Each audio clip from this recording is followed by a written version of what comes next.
back for another deep dive. Today we're tackling a pretty common problem, something I'm sure you've encountered before. It's making the absolute most out of limited project resources. Oh, I know that feeling. We're talking about those shoestring budgets, not having enough people, and using technology that honestly feels like it's held together with duct tape and hope. Yeah, I think we've all been there. Sound familiar? Well, we're diving into that source that you sent over. What was it called? Running on fumes. Right, running on fumes. And it takes a really counterintuitive approach. Oh, how so? Well, instead of, battling for more resources, it suggests that we should actually focus on soft skills. Really squeeze every ounce of value from what we already have. That's interesting. So it's saying that soft skills become even more important when resources are tight. Exactly. It's like, when a plant is struggling for water, Mm-hmm. it needs extra care and attention to survive, right? That makes sense. So let's dig into that a bit. The source talks about building an emotional bank account with your team and line managers. Emotional bank account. Yeah. It sounds a bit, touchy-feely, right? But how does this actually work in practice? What does that even mean? Yeah, I get what you mean. It's not about being everyone's best friend. It's more about consistently demonstrating respect, empathy, and support. Okay, so practical examples. What are some ways to make deposits? Sure. Think of it this way, right? Actively listening to your team's concerns, that's like a deposit. Oh, okay. Publicly acknowledging someone's contribution, even if it's a small one, another deposit. Or offering to help a colleague who's, totally swamped, even if it's outside your project scope. Yeah. That's a big deposit. So you're saying you're building up this reserve of goodwill that you can draw on later, like when you inevitably need to call in a favor or ask someone to go above and beyond? Precisely. And running on fumes makes a really interesting point. It highlights that people who have strong emotional connections, they often get priority when resources are scarce. So it's not just about being nice, it's actually a strategic advantage. Absolutely. Let's say there's a skilled developer that everyone wants on their project. Right. Who do you think they'll choose? The project manager, who's always demanding and critical, or the one who's built a reputation for being supportive and appreciative? I see your point, but, doesn't that risk people taking advantage of you? I mean, if you're always the nice one, Yeah. you don't want to be the go-to person for every fire drill just because you're seen as helpful. That's a valid concern, for sure. It's not about being a pushover, it's about being strategic. Right. Setting healthy boundaries is still important. But, even setting those boundaries, running on fumes, argues, you can do it more effectively when you have that foundation of positive relationships. Okay, I see what you mean. It's like, if you need to push back on a request or say no to something, it's easier to do so if you've already established, a pattern of respect and collaboration. Exactly. And it's not just about saying yes all the time. Right. It's about understanding people's strengths, their limitations, knowing when to delegate, and being willing to share credit. So it's about creating an environment where people want to contribute, even when things are tough, when resources are limited. Exactly. This reminds me of a project I worked on a while back. We were launching a new product line, and honestly, we were seriously understaffed in marketing. But, we were really transparent with the team about the constraints, and we made sure to celebrate every win, no matter how small. And people were surprisingly willing to, step up and take on extra responsibility. That's a perfect example of what running on fumes is talking about. It's about fostering a sense of shared purpose, a sense of ownership. When people feel valued and like they're really invested in the outcome, well, they're much more likely to go the extra mile. Speaking of going the extra mile, the source talks about this thing called sideloading. Sideloading. Yeah, it sounds fascinating, but to be honest, a bit mysterious.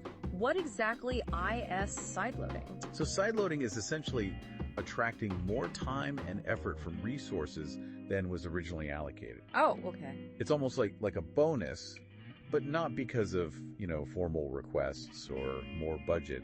It comes from the strength of the relationships you've built. So it's like, say you have a designer who's officially only supposed to spend 10% of their time on your project, but they end up giving you 20% because they genuinely enjoy working with you and believe in what you're doing. That's a great example.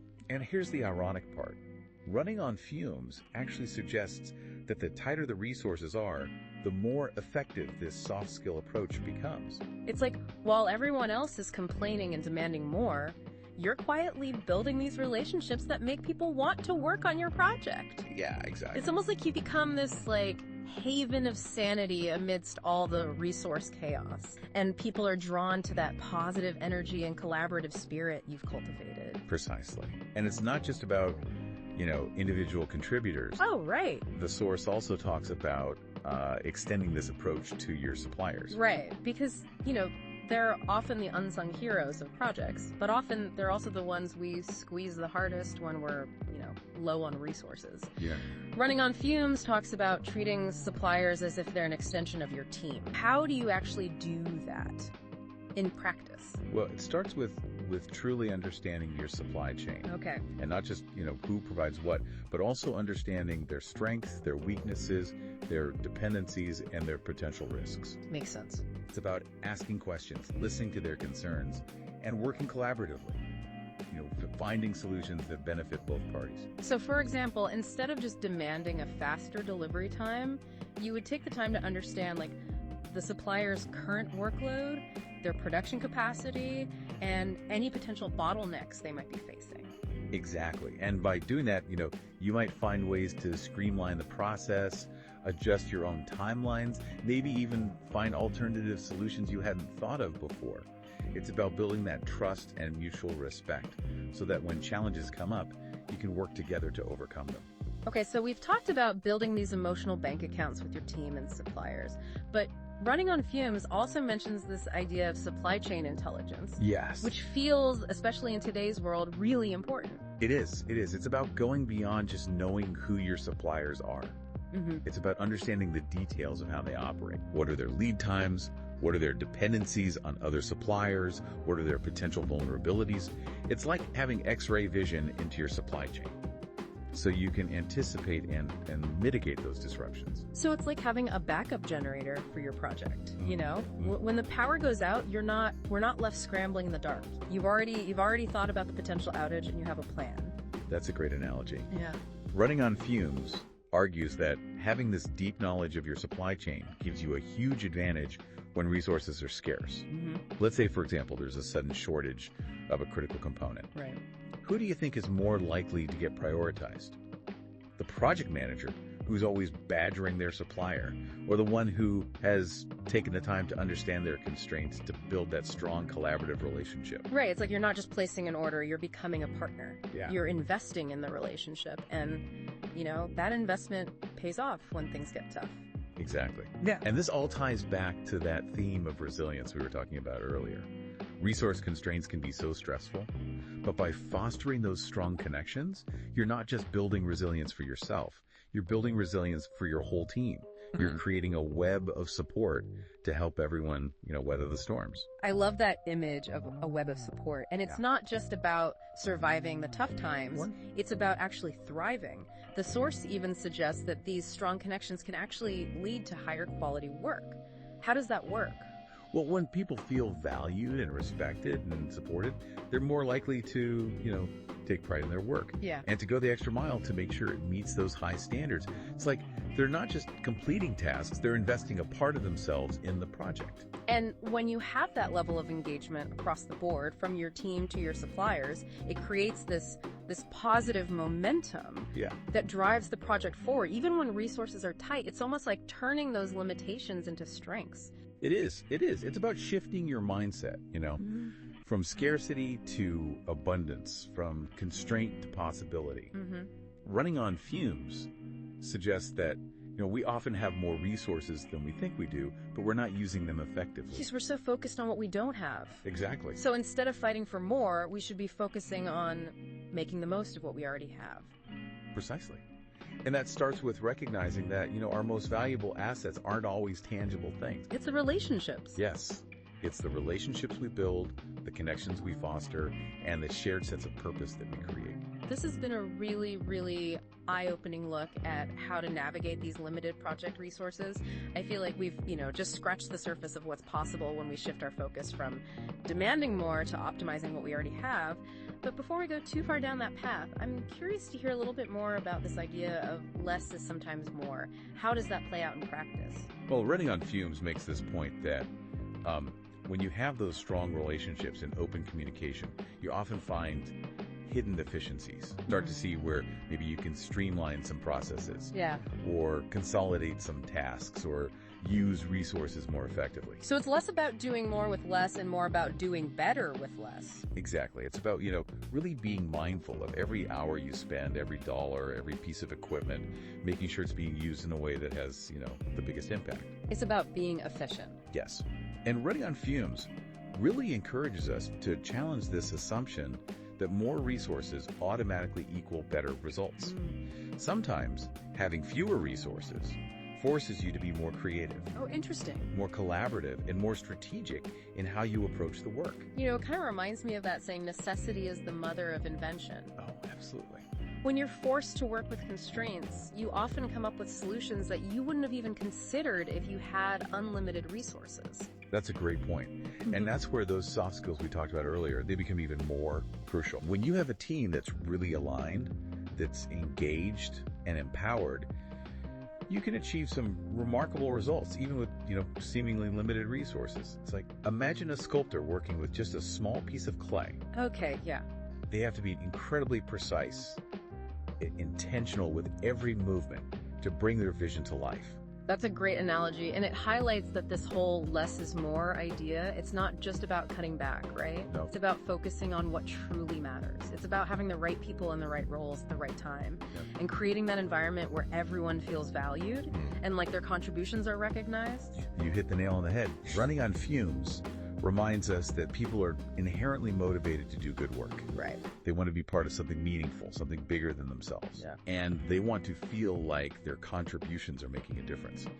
When you can tap into that intrinsic motivation, well, you unlock a level of potential that you just wouldn't get by, just throwing more resources at a problem. It's about quality over quantity, right? Fewer resources used more effectively can actually lead to better outcomes than having a large team that's, disengaged or misaligned. Absolutely. It's like comparing a small, well-trained special forces unit to a large, disorganized army. Okay. The smaller unit, with its clear focus and strong bonds, can often achieve so much more with less.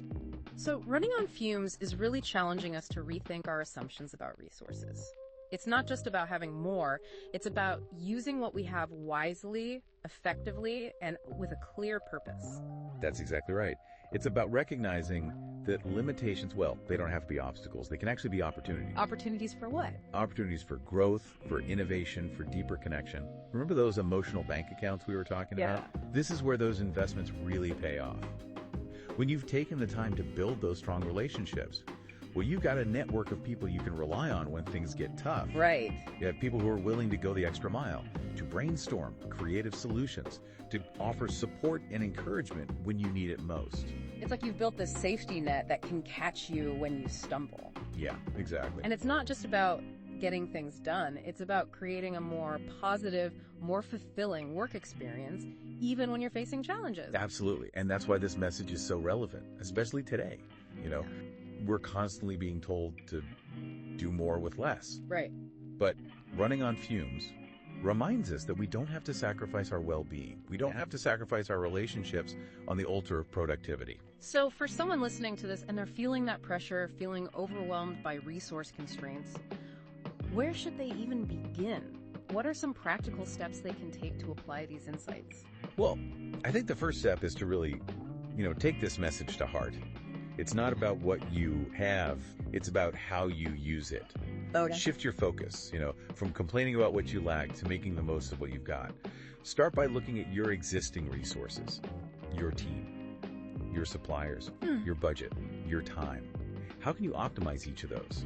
So it's about being more strategic, more intentional, and more mindful in how we approach our work. Precisely. And don't underestimate the power of small changes. Really? Even something as simple as making a conscious effort to be more appreciative of your team, to acknowledge their contributions, to offer support. These things can make a big difference.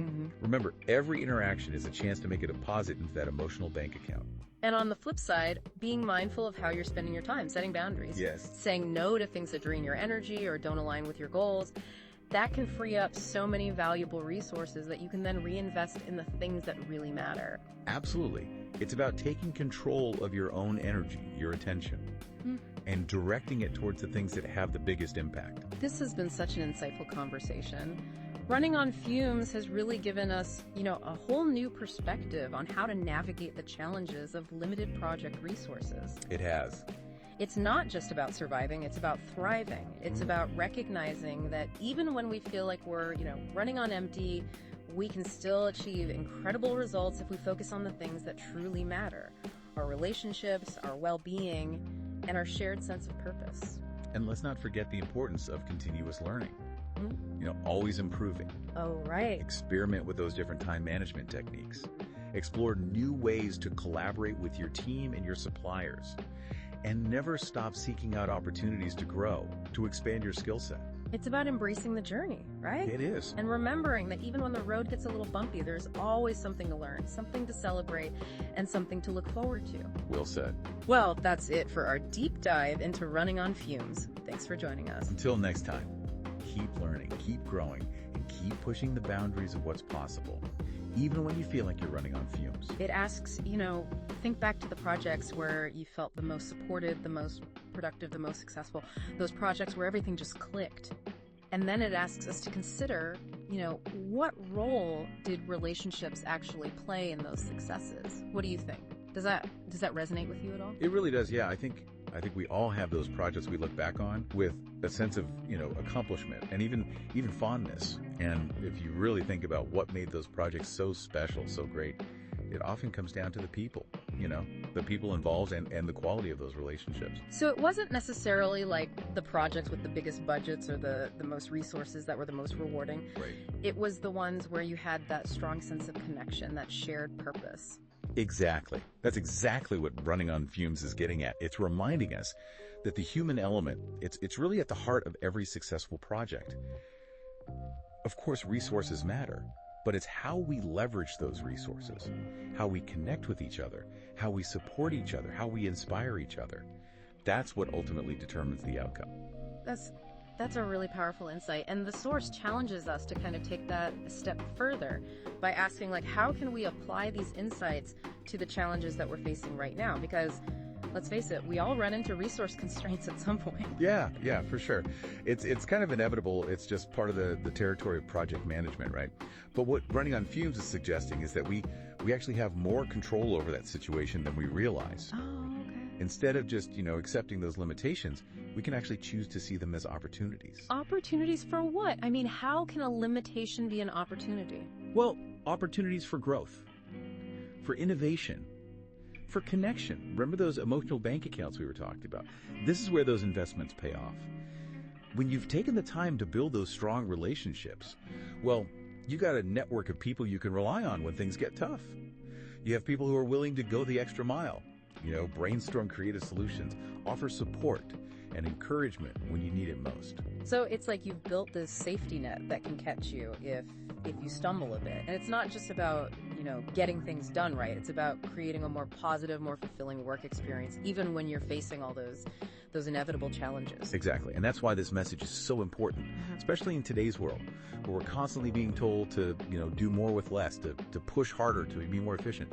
But, running on fumes reminds us that we don't have to sacrifice our well-being, we don't have to sacrifice our relationships in order to be productive. So if someone is, listening to this and they're feeling overwhelmed by resource constraints, where do they even begin? Well, I think the first step is to really internalize this message that, it's not about what you have, it's about how you use what you have. Shift that focus away from complaining about what you lack to, making the most of what you've already got. So start by looking at your existing resources, your team, your suppliers, your budget, your time. How can you really optimize each of those? So it's about being more strategic, more intentional, more mindful in how we approach our work. Exactly. And don't underestimate the power of even small changes. Something as simple as making a conscious effort to be more appreciative of your team, to acknowledge their contributions, to offer support when they need it. These can make a big difference. Remember, every interaction, it's a chance to make a deposit in that emotional bank account. And on the flip side, being more mindful of how we're spending our time, setting boundaries and saying no to things that drain us or just don't align with our goals, that can free up so many valuable resources that you can then reinvest in the things that really truly matter. I completely agree. It's about taking control. Yeah. Taking control of your own energy and your attention, and then really directing that towards the things that have the biggest impact. This deep dive has been so insightful. Running on fumes has really given us a whole new perspective on, how to navigate these challenges of limited project resources. It's not just about surviving, it's about thriving. It's about recognizing that even when we feel like we're running on empty, we can still achieve amazing results if we focus on the things that truly matter. Our relationships, our well-being, our shared sense of purpose. And don't forget to always keep learning and improving. Experiment with different time management techniques. Explore new ways of collaborating with your team, your suppliers. Never stop seeking those opportunities to grow, to expand your skill set. It's about embracing the journey, right? And remembering that even when the road gets a little bumpy, there's always something to learn, there's always something to celebrate, and something to look forward to. Well said. I couldn't agree more. Well, that is it for our deep dive into running on fumes. Thanks for joining us. Until next time. Keep learning, keep growing, and keep pushing those boundaries of what's possible, even when you feel like you're running on fumes.